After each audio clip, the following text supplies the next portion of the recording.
দেশের সবচেয়ে বড় রাজনৈতিক দল হিসেবে বিএনপির মধ্যে মনোনয়ন প্রত্যাশীদের সংখ্যাও অনেক বেশি।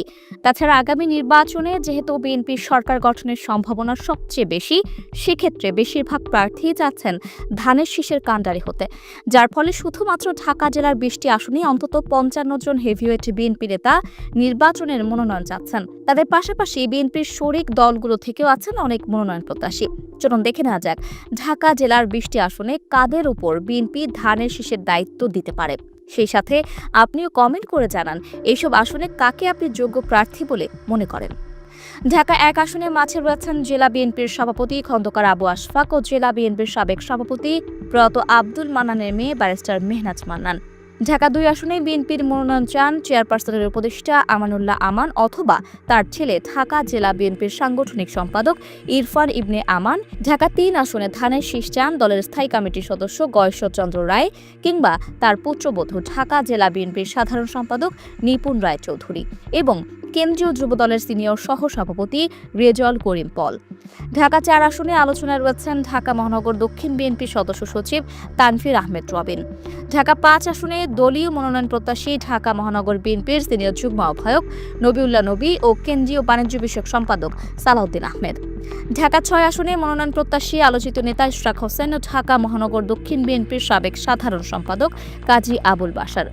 ঢাকা 7 আসনে দলীয় প্রার্থী হতে চান বিএনপির নির্বাহী কমিটির সদস্য হামিদুর রহমান হামিদ, সহ যুব বিষয়ক সম্পাদক মীর নওয়াজ আলী, সাবেক এমপি প্রয়াত নাসিরউদ্দিন আহমেদ পিন্টুর স্ত্রী নাসিমা আক্তার কল্পনা ও যুবদলের কেন্দ্রীয় সাবেক সাংগঠনিক সম্পাদক ইসাক সরকার। ঢাকা 8 অথবা 9 আসনে প্রার্থী হতে পারেন বিএনপির হেভিওয়েট নেতা দলের স্থায়ী কমিটির অন্যতম সদস্য মির্জা আব্বাস, তার স্ত্রী ও মহিলা দলের সভাপতি আফরোজা আব্বাস ও বিএনপির যুগ্ম মহাসচিব হাবিবুন নবী সোহেল।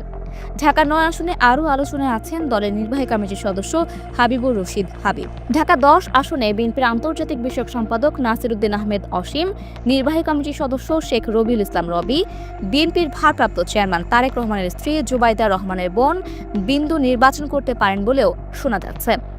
ঢাকা 11 আসনের সম্ভাব্য প্রার্থী হিসেবে আলোচনায় রয়েছেন বিএনপির কেন্দ্রীয় ক্ষুদ্র ঋণ বিষয়ক সম্পাদক এম এ কাইয়ুম। ঢাকা 12 আসনে দলীয় মনোনয়ন চান কেন্দ্রীয় যুবদলের সাবেক সভাপতি সাইফুল আলম নীরব, ঢাকা মহানগর উত্তর বিএনপি সদস্য আনোয়ারুজ্জামান আনোয়ার ও সাবেক কেন্দ্রীয় সহ অর্থ বিষয়ক সম্পাদক মোহাম্মদ শাহাবুদ্দিন আহমেদ। তবে এই আসনটি শরিক দলের নেতা জোনায়েদ সাকিকেও ছেড়ে দিতে পারে বিএনপি। ঢাকা 13 আসনে ধানের শীষ চান বিএনপি চেয়ারপারসনের উপদেষ্টা আব্দুস সালাম, আতাউর রহমান ঢালী ও সৈয়দ মোয়াজ্জেম হোসেন আলাল। তবে এই আসনটি সমমনা দল এনডিএম চেয়ারম্যান ববি হাজ্জাজকে ছাড়তে পারে বিএনপি। ঢাকা 14 আসনে মনোনয়ন চান দারুস সালাম থানা বিএনপির আহ্বায়ক এস এ সিদ্দিক সাজু, বিএনপির ভারপ্রাপ্ত চেয়ারম্যান তারেক রহমানের উপদেষ্টা মাহাদি আমিন ও যুবদলের ঢাকা মহানগর উত্তরের সাবেক সাধারণ সম্পাদক জগলুল পাশা পাপেল। ঢাকা 15 আসনে ধানের শীষ চান যুবদলের কেন্দ্রীয় কমিটির সাবেক সহ সভাপতি মামুন হাসান ও সাবেক ভারপ্রাপ্ত সাধারণ সম্পাদক শফিকুল ইসলাম মিল্টন। ঢাকা 16 আসনে ঢাকা উত্তর বিএনপির আহ্বায়ক আমিনুল হক প্রার্থী হচ্ছেন বলে শোনা যাচ্ছে।